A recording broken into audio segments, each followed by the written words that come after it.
या देवी सर्वभूतेषु शक्तिर्पेण संस्थिता नमस्तस्ते नमस्तस्ते नमस्तस्ते नमो नमः।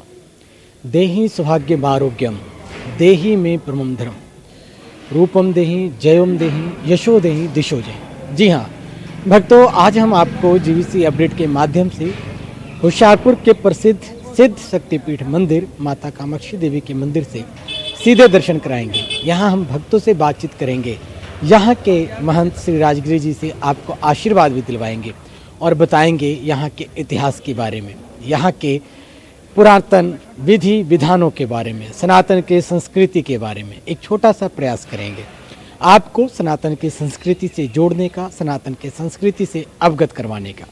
सो जीवीसी अपडेट के साथ आप लगातार बने रहें अंत तक हमारे वीडियो में। आइए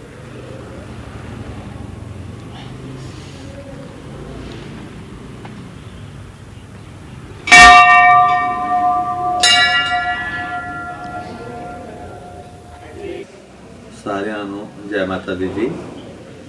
ये माँ कामाक्षी देवी जी का शक्तिपीठ है। यहाँ पर पांडवों ने अपना जो अज्ञातवास था उस समय वो राजा विराट की नगरी में विचरण कर रहे थे। तो उस समय वो इसी स्थान पे थे जब उनके मन में एक शंका बन गई कि हम 12 साल पूरे संसार में घूमे हैं, सारे संसार के लोग हमें पहचानते हैं, अब हमें 1 साल अज्ञातवास में रहना है, छुप कर रहना है, कोई पहचान लेगा तो दोबारा वनवास हो जाएगा, ऐसी उनकी शर्त रखी हुई थी।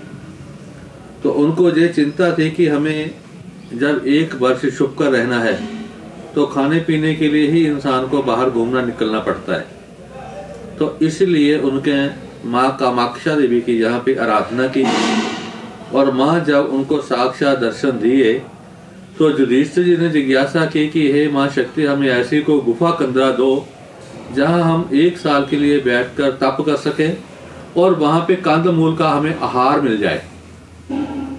आहार के लिए ही इंसान बाहर जाएगा, आहार मिल जाएगा तो 1 साल उनको तप करने में कोई मुश्किल नहीं होगी। तो इसलिए माँ भवानी शक्ति ने उनको ये वर दिया था कि जब शक्ति आपके साथ है तो आपको किसी बात की चिंता नहीं। शक्ति का मतलब है एक प्रदर्शन, उसका एक अपना प्रभाव दिखाना, और वो मैं पूरा प्रभाव दिखाऊंगी। आप चाहे राजमहल में रहोगे आपको कोई पहचान नहीं पाएगा। और 5 पांडवों ने और द्रौपदी माता ने केवल अपना नाम बदला, शरीर उनका वही था और उनका शरीर आम लोगों से 4 गुना ज्यादा बड़ा था। ऐसा शास्त्र में वर्णन आता है कि वह प्रकट हुए थे देव कृपा से। जब प्रकट हुए हैं तो बहुत भव्य रूप में उनका बड़ा शरीर था, इसलिए लोग उनको पहचानते थे। यहाँ महारानी प्रकट हुई है, वहां उन्होंने एक माँ जी का पिंडी स्वरूप बनाया और उस पिंडी के आले दुआले एक भवन बना दिया जो आज भी स्थित है। जो माँ जी का मेन मंदिर है वो पिंडी स्वरूप में हम उसकी पूजा करते हैं। वहां पे मूर्ति भी स्थापित की गई है, लेकिन जो 84 में यहाँ मूर्ति की स्थापना हुई थी। और जब लोगों की इच्छाएं पूर्ण होनी शुरू हुई तो उन्होंने इसको अपना न कुल देवी के रूप में मानते हैं। और जहाँ पे परंपरा है कि जिनके बच्चे नहीं हुआ करते थे उन्होंने माँ की मन्नत मांगी कि हमारे बच्चा होगा तो हम उसके जो बाल हैं, जिस हमारी सनातनी का परंपरा है कि पहले बाल बच्चे के किसी भी देवता के आगे उतारते हैं, वो कुल परंपरा बन जाती है जी।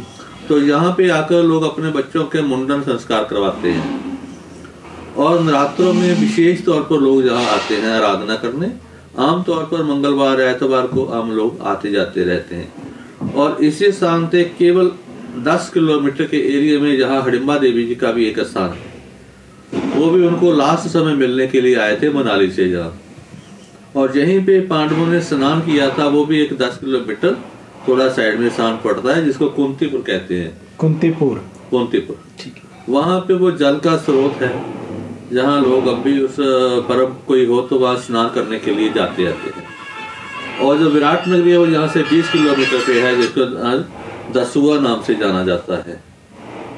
तो ऐसी ये परंपरा रही है कि पांडवों की ये चरण छूप जहाँ उन्होंने काम किया और यहाँ बैठ के माँ कामाक्षा देवी की आराधना की, और वो परंपरा अभी भी चली आ रही है। सर हमने देखे छोटे छोटे घरों में मंदिर के रूप में शिवलिंग की स्थापना की गई है अलग अलग, उनका क्या वो सर कारण है, रहस्य? यहाँ पे एक मर्यादा रही है कि जो भी पुजारी है वो सन्यासी रहे हैं, उनको ब्रह्मचर्य का पालन किया उन्होंने, और उन्होंने गृहस्थी जीवन नहीं अपनाया जी।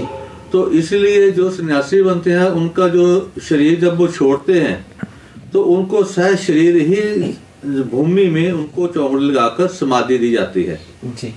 और उनके शरीर के आले दुआले हमें चीनी और नमक को मिक्स करके बॉडी के इर्द गिर्द भर देते हैं कि उसमें को कीड़ा ना पड़े जी।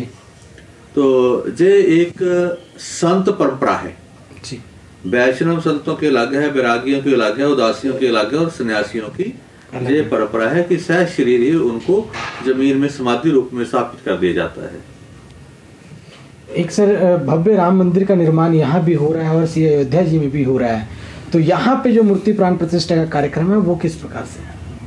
यहाँ पे ऐसा है कि जब हमें पता चला कि हमारे जो भगवान श्री रामचंद्र महाराज जी का जो मंदिर था जो अयोध्यापुरी में आता है, और हमारे शास्त्रों में ऐसे 7 पुरियों का वर्णन है कि उनका सुबह सुबह नाम लेने से हमारी जो बुद्धि है वो सात्विक बनती है। उन्हीं में से एक अयोध्यापुरी है, अवंतिकापुरी है, मायापुरी है, द्वारकापुरी है, जगन्नाथपुरी है। ऐसे हम उनका सुबह सुबह नाम लेते हैं।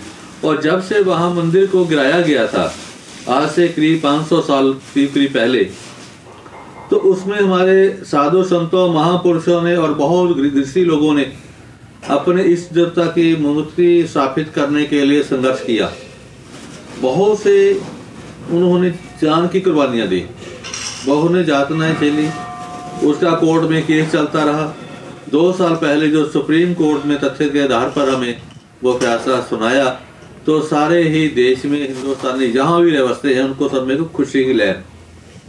उसी के एवज में जब हमारे माननीय प्रधानमंत्री श्री नरेंद्र मोदी जी ने उस मूर्ति के लिए उनकी उस भूमि में भूमि पूजा किया, अभी वो प्राण प्रतिष्ठा करने के लिए जा रहे हैं 22 जनवरी को। तो उसी के उपलक्ष्य में हमारे अंदर भी ये एक भावना जागी कि हमारे यहाँ पे माँ भवानी शक्ति का तो मंदिर है, तो उसके साथ में शक्तिमान का भी होना चाहिए। जो मर्यादा पुरुषोत्तम भगवान श्री रामचंद्र जी महाराज शक्ति और शक्तिमान जहाँ विराज जाएंगे तो वहाँ एक आनंदमय बन जाएगा। उसी सोच के चलते हमने ये विचार किया और यहाँ पे आके राम दरबार का मंदिर बनाने के लिए निर्णय लिया और उसकी तैयारी चल रही है। और हम 14 तारीख से भगवान श्री रामचंद्र जी का गुणगान करते हुए संध्या बंदन परिक्रमा करेंगे और 20 जनवरी से हम उसका अनुष्ठान जो है मूर्ति की प्राण प्रतिष्ठा का, उसको ब्राह्मणों द्वारा मंत्रोच्चारण द्वारा उसका अनुष्ठान प्रारंभ करेंगे। और 22 तारीख को वही समय लेंगे जो भगवान श्री रामचंद्र महाराज जी का अयोध्या में भव्य मंदिर बनने जा रहा है जी। वो हमारी एक अथाह संकल्प कामना भगवान ने पूर्ण की है। तो इसलिए भगवान का शुक्रिया अदा करेंगे कि उन्होंने जो मर्यादा हमें अपना जीवन चरित्र रूप में इंसान के रूप में आकर बनाई थी, वो हम सभी लोगों में ऐसा संदेश दे सके कि सब मर्यादा से चलें, प्रेम से रहें, भावना रहे, सद्भावना बनी रहे सभी में। ऐसी मैं कामना करता हुआ इसलिए उनको सभी देशवासियों को जय श्री राम कहता हूँ। सर, एक मंदिर के बिल्कुल सामने हम एक सरोवर देखते हैं, सरोवर का क्या इतिहास है? इसका ऐसे है कि जब पांडवों ने ये मंदिर बनाया था ना जी, तो माँ शक्ति या भगवान प्रकट हुई तो पांडवों का जैसा था कि कहीं भी जाते थे जल स्वयं निकालते थे। कहीं अर्जुन जी ने तीर मार के जल प्रकट किया, कहीं भीम साहब ने गुट्टा लगाया, कहीं गुर्ज लेके उन्होंने वहां के दिया। लेकिन यहाँ पे माँ शक्ति ने अपने चरण शो से जल दिया था। इसकी जय एक मर्यादा बनी हुई है कि माँ भवानी जब प्रकट हुई थी तो उन्हीं के साथ में ही एक उनके चरणों से जल निकला था और उस जल का जैसा प्रमाण दिया था पांडवों को, और उन्होंने इसी जल से स्नान किया और वस्त्र चेंज करके फिर गए थे वो अपना नाम चेंज करके ना जी।